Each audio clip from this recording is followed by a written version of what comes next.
hello. We are on with our next author in our marathon session of 24 authors in 12 hours. I have Katrina Thornley, and she came here recommended from another one of the authors that we had back in October when we were doing thrills and chills and all things spooky. And Katrina, you are a multi-genre author. Do you want to share a little bit about just the different books that you had and then how you've come into this place of writing? Oh, yeah, absolutely. So I have 7 books out right now. At this time, most of them are poetry, but I actually started writing fiction first. Fiction's my go-to. I usually write horror or thriller. I actually have a thriller novel coming out in September. But I first published Arcadians, Lullaby in Nature, I think it was 5 years ago. And it was inspired by the nature of Rhode Island and the history of the area that I live in. So there are 3 books in that series. It's Arcadians, Lullaby in Nature, Arcadians, Wooden Mystics, and Arcadians, Awakening in Nature. And they're all inspired by nature and self-growth and self-improvement. So let's talk about that a little bit more. So you have this series, and what inspired you to keep going? Because it's hard. It's hard to keep writing, right? Like there's days when I'm like, I'm done with writing. Yep. So for me, writing it's kind of like a therapy, I guess. If I don't write for a certain amount of time, I get grumpy. It's almost like being hangry, but a little bit different, if that makes sense. Yeah. And what is the difference between the 3 books? And what I'm doing right now, too, is for anybody out there who's watching live or who comes to this recording later, is I'm putting all these into the chats. But so this was a 3-series, a 3-book series. What kind of led you to these, and what are the differences between the books? So I actually wrote the poems long before I published them. And I realized there was a common theme between all of them, but there were just so many, I couldn't publish them in one book. So I sort of sorted them into sections before publishing them. And some of them focus more on like the moon and the stars. Another book focuses more on the trees. Like this one, I think definitely relates more to trees and roots and knowing where you come from. So let's talk about that. A lot of the theme for this genre this month has been sort of like on growth, on overcoming stress. It's a stressful world right now. Like I will tell you, last Saturday, I don't think I could have done this because like many people, were kind of struggling with some of the world events here in the United States. So how can people use the books that you've written to ground themselves and for roots and for growth? So they're quick reads. So right now, a lot of people don't have time to actually sit down and read. So that's why I write poetry and short stories a lot of the time, because people in my life, they don't have time to sit down and read. So like my sister, she will take a poetry book with her when she goes out and she'll sit and read a couple poems if she's feeling stressed. It's a good way to kind of disconnect from the world, but also know there's people out there that feel the same way as you, because everyone can interpret poetry a different way. But in the end, we kind of all come together and talk about it. Yeah. By the way, your big fan, Adam, is out there saying that he loves Thrills and Chills. Oh, awesome. Hi, Adam. Adam being out there in our audience and also one of our authors who has been featured before. And this is really an author helping author community. Mm-hmm. And one of the things I was discussing with Katrina before this is a lot of people, authors now, they're getting scammed. I started doing this in 2020, and it was, I think, fairly novel back then. And now people are charging. I'm not charging anything. I do this to help fellow authors. I am putting my donate and my merch into the chat.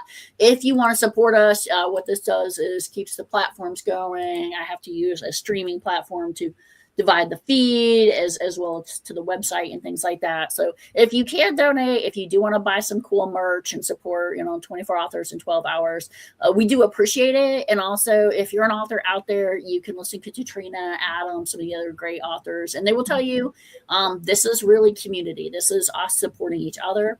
And I want to go kind of into the behind the scenes on that now. And Katrina, as an author, I did say what inspires you. How do you get up in the morning and write, like with all the other things you have to do? Like, how do you balance this in your life? So it's actually kind of hard to balance it sometimes, obviously, especially right now because like we're in the process of moving. But I found that if I set aside time to write, it kind of helps me actually accomplish my other tasks because I'm not sitting there thinking about what I need to do for the next book or the story I'm working on right now or for marketing or whatever. I can actually just focus on the task at hand. So I'll wake up a little bit earlier or I will set aside time at work to write something. Like during my lunch break, I'll work on a story or a poem or something. And it's so hard when you're moving. I actually moved and I've been renovating my house. This is one of the only rooms that is actually done, by the way. So one day it's all going to be done. It's a dream I have. So definitely feel for you on the chaos that a move causes. And I definitely want to get to the point of being settled in. So speaking of that, go ahead. Oh, I was just saying, I also want to get into the part of being settled in. Like right now, I'm sitting on the floor. My desk isn't set up or anything yet. So this is really improv. I understand that. The first 24 authors in 12 hours I did when I moved in here, I was in a room that was just completely torn apart. I've had to paint and drywall. I ripped out my entire kitchen. Like now we're going into a whole nother genre of things. But it's definitely kind of that writing gives me at least that space where I settle in and I'm like, I don't need to focus on anything else around me. But also one thing I love is as a reader, I can throw myself into a book and I'm in somebody else's different world. And so I think that that's a great place to be. What is your goal? Like if a reader takes just like that one thing away, what do you want a reader to take away? I want them to know that they're not alone when they're reading the poetry books. I want them to know there's someone else out there that understands what they're going through. And if they're reading either the short stories or the novels, I want them to be able to take a break from life. It's important to be able to step back. So you've talked a lot about this, and it's been our theme today is this kind of connection that we are all connected in the universe, and you're not alone. You might feel alone, but humans have so many similar experiences no matter where you are. You've mentioned your travels. So what have you noticed in moving in this journey of where you've come from, but like where you are now, that brings people as sort of all together as humans? Let's see. I'm trying to think of how to answer that. Like it's like these tough philosophical, like, hey, it's still morning, I'm on my cup of coffee question. I haven't even finished my cup of coffee yet. Like, so when I wrote a coffee thing, go ahead. Coffee is a universal, right? So when I wrote Arcadian's Lullaby and Nature, like the first one, this government, like part of the government in Rhode Island was trying to build an office building in a local park. So like a big group of us came together to stop it. And from that is how this poetry book was born. But I didn't realize how important that particular park was to other people, or that other people went there when they needed to de-stress or anything. So through that and writing, I realized that a lot of us in town, although we're actually quite different, we have a lot in common. And there were like people from Massachusetts and everything that came down to also stand up for the park, because obviously it couldn't stand up for itself. So. And I think you're bringing up a point that's so important right now in society. When you believe in something, whatever cause it is, that ability that we have to come together as a community and say, this is important to us. Like, what a strong message. Is there anything particular about that you want to share right now for people who maybe are struggling and out there coming together as communities, that maybe your book that would be relatable? Let's see. So which one? I kind of feel like there's that theme in all of the poetry collections.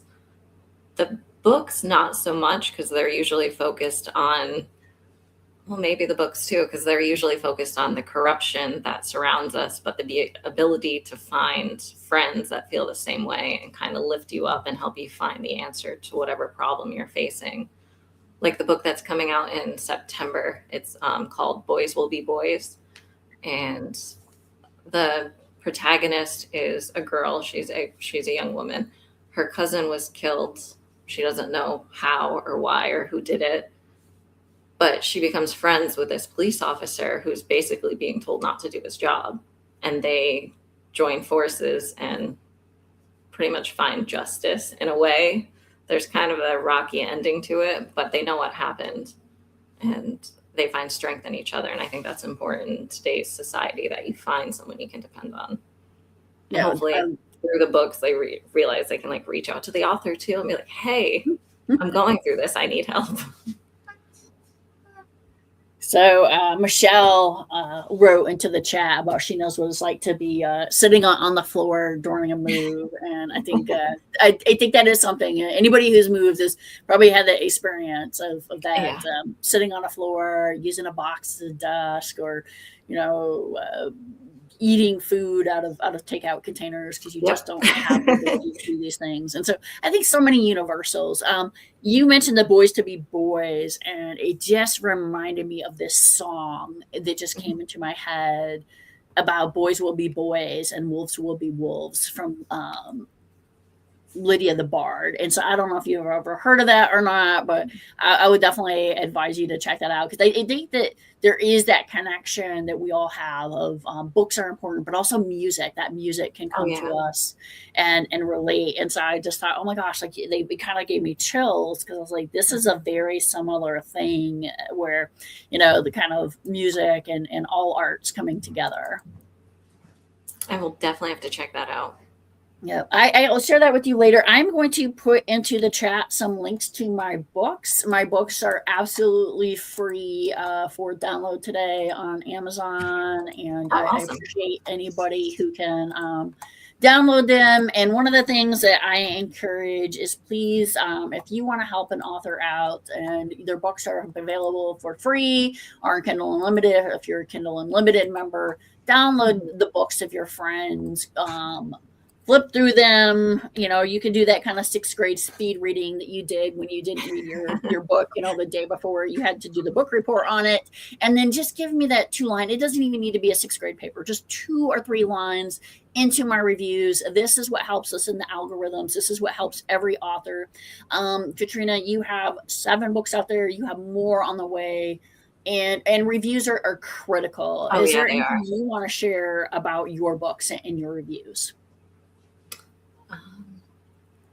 So, like anything in particular, or just thanking everyone that has left reviews in the past? Whatever you like. It's pretty open. All right. So right now, I would say that my favorite books that I've released so far are Read Receipts it's under my pen name, LSC Potter. This is a poetry collection. It was inspired by like toxic relationships and finding self-worth afterwards. And that one seems to really impact people. I had someone at work read it, and he was crying during his shift because he was reading it, which I didn't expect. That was a nice surprise. And he went and left a review about it as well that same day. So that was great. So I don't have this. I'm going to look this up for you. So let me find that real quick. Read Receipts. Yep, Read Receipts. Let me see it.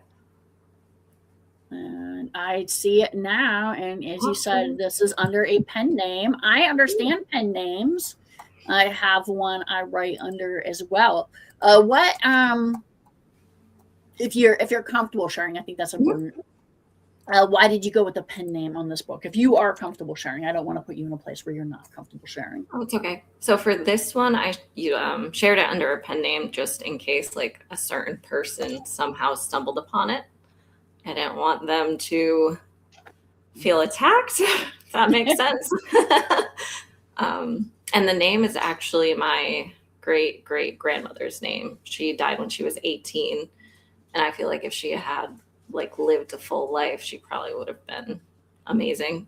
Not that she wasn't during those 18 years, but No, a definite point about a life cut short, and it's nice that you honored her and that you did that. And hopefully people, I put Read Receipts out here as well for people to check out. And I think a great point about you don't know the people that your stories are going to touch. Yeah, I was quite surprised by the feedback I've received for this one. Because again, you don't know how many people are going through the same thing as you until they read it and they're like, oh my God, me too.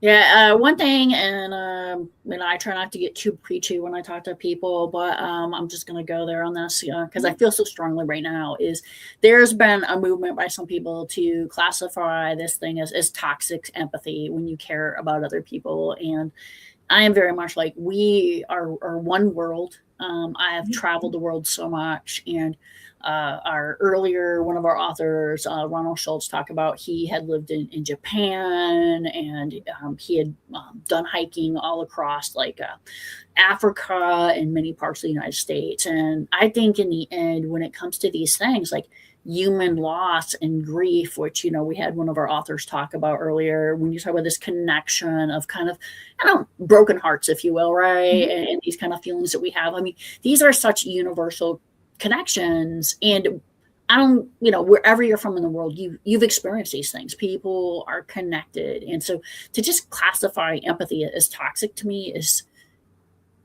kind of shocking because I feel like we're so connected. I feel like you have something to add to this, Katrina. Yeah, that's just crazy to me that we would classify empathy as toxic. That's crazy. Yeah, I mean, we're all supposed to come together. It's humanity. Yeah, and I think it's just such an important thing. And I think poetry is one of those things that is universal. When you go into any culture in the world, they have poetry, they have writing, they have art and music and these kinds of things. And so I always think poetry is particularly moving because of it is so universal. Yeah, I agree. It's just, I used to hate poetry. I don't really know. Like, it's so weird. I hated it until probably like 2016, I think, is when I actually sat down and I wrote something. I was like, oh, I guess this isn't so bad. It helps. It's therapy. Yeah, it's funny. I wrote a poem about what's going on in this environment, and somebody came back to me and they said, oh my gosh, like I read that and it's kind of like this, like dystopian Dr. Seuss. And it made me sad but happy at the same time that it was able to connect with somebody. And people have asked, like, can I reshare this? And I'm like, yeah, like I wrote this for the world. It's just a couple line poem, but I just think that connection is so important to people right now, especially need to know like you're not alone. Absolutely. So we have a few more minutes. You do have 7 books. I don't know. I feel like I always ramble when I interview. I do want it to just be this organic conversation. Anything that we haven't talked about, any of your books that we haven't featured that you want to talk about right now? So I talked about Read Receipts. There is a second one coming out April 16th that is called Spill the Tea. It's also about toxic relationships and finding growth and like that balance when you're moving into the new relationship following the toxic one and you're trying to realize things are okay now. You got to take a chill pill. And then since Adam mentioned it, I also wanted to talk about Thrills and Chills, Dark Tales a little bit because this was my latest fiction piece that came out. There's 13 short stories in it. They're horror and thriller. Some of them were inspired by real life events, which is a little unfortunate, but again, letting everyone know they're not alone. At the end of it, there's actually an opening chapter to my novel that's coming out in September, the Boys Will Be Boys book.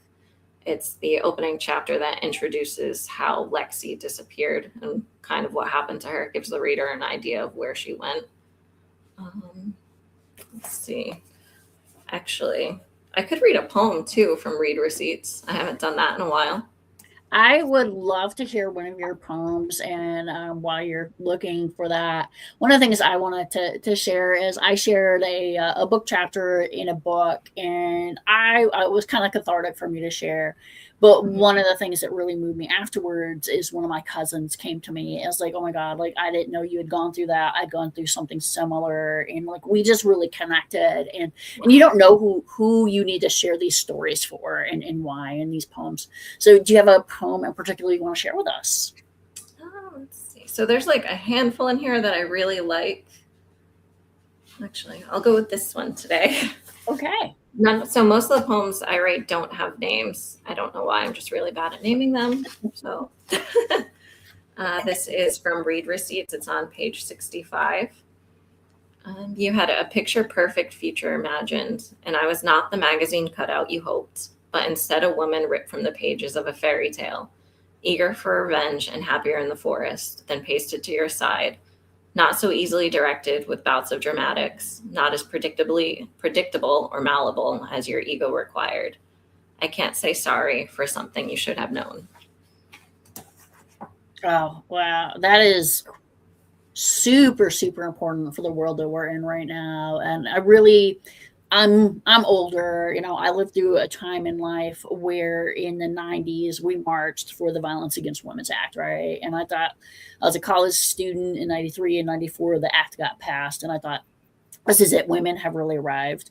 And now I'm watching in my 50s as things are changing, and I feel like so many of us are right back in that fight, right back in that world of like, now like women are human beings, full stop. Like, not you've given me rights. Like, I've had these rights. You're trying to take these rights away. And when you read that, oh, it just took me to that place of like, I'm sorry that you had expectations of me because you're projecting that on me. That's you have Exactly. That is a big theme in that book and in Spill the Tea. It's just someone else having an expectation for you. They kind of draw out what they expect of you, and you go completely the opposite way because that's not who you are. Yeah, and it's just so profound, I think, and just such a need for women, not just here in the United States, but like around the world, to recognize that we're all humans, we're all connected, and this ability for us to say like, your view of who I am and the fact that I'm not that person is not my problem. It's your problem. And that poem just encapsulates that in just a few sentences. And I think that's one of the beautiful things about poetry, is that it can do that. Exactly. I love writing like short, quick pieces, but something that packs a punch and lets you know what I'm trying to say. But again, it also takes a lot to get to that point of realizing it's not your fault, that you're not the person they wanted you to be. Yeah, and so appropriate for the world that we're in right now. And I'm glad that you were able and willing to share that, because I know you wrote originally under a pen name, and my pen name story is much more boring than that. My pen name story is simply that I started writing under, my actual name of Amy Hamilton, and writing business books, right? And so they're like the project manager, the consummate communicator, and I wrote some academic pieces. And then I was like, I want to write this fiction book, and it's based in a brothel. And I was like, I don't want somebody to think they're getting a business book and end up with a book about brothels on their work computer that maybe might not be the most appropriate thing. So that was kind of, and I didn't even hide my name too much. It was perfect. And, I think my parents, they probably never planned this, but my name was perfect for an anagram. So it went from Amy Sue Hamilton to Ash A. Milton, which is actually A.S. Hamilton, just split up differently. That's perfect. Yeah. And then we got James Morgan in here. He's definitely relating to this and feeling the vibe. Thanks a lot, James, for your comments, and want to honor you. And as an author out there, this is an author connecting author community. Happy to share books, happy to share reviews. And the most important thing we can do as authors is connect with each other, share each other's books. And I'm happy to have a platform to do that, and so many amazing people. After Katrina, we are going to have a break for about an hour, and then I'm going to be talking to Winsome Duncan. And Winsome is out of London. She is so phenomenal.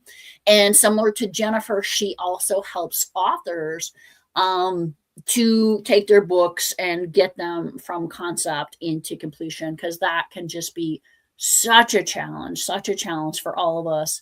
And I do just want to say 24 authors in 12 hours is an author helping author event. I am here to share your works, your stories. This afternoon, I do have open mic time between 2 4:30 to 5 o'clock Eastern time.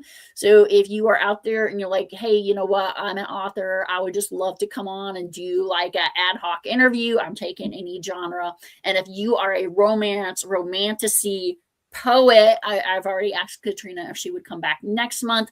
If you are what is it called? Rom-con, all these kinds of, I'm going to be hosting it February 14th, Valentine's Day. So if you can to spare that 30 minutes for an interview, the interviews are absolutely no cost to you other than your time, and time is your most precious resource. And I understand that. But if you could take 30 minutes, you get a fun interview. I share clips and I advertise your book, and then we get to share on platforms and connect. So Katrina, thank you so much. Anything you want to share that we have not had a chance to share or connect with about? So I do have a collection of short love stories coming out in February called Empty Frames. So I'll probably be talking about that on the 14th. It's not like super happy, but if you've read my other work, you shouldn't expect that. No, we'll be sharing teasers to that. I love that. And then once again, a big shout out to Adam. If you've not checked out Adam Gilbert's work, check it out. I've put his clips and stuff out there. I'll put more clips out there again. And we're all an author reading community, and one of the best things you can do for any author, once again, is write those reviews.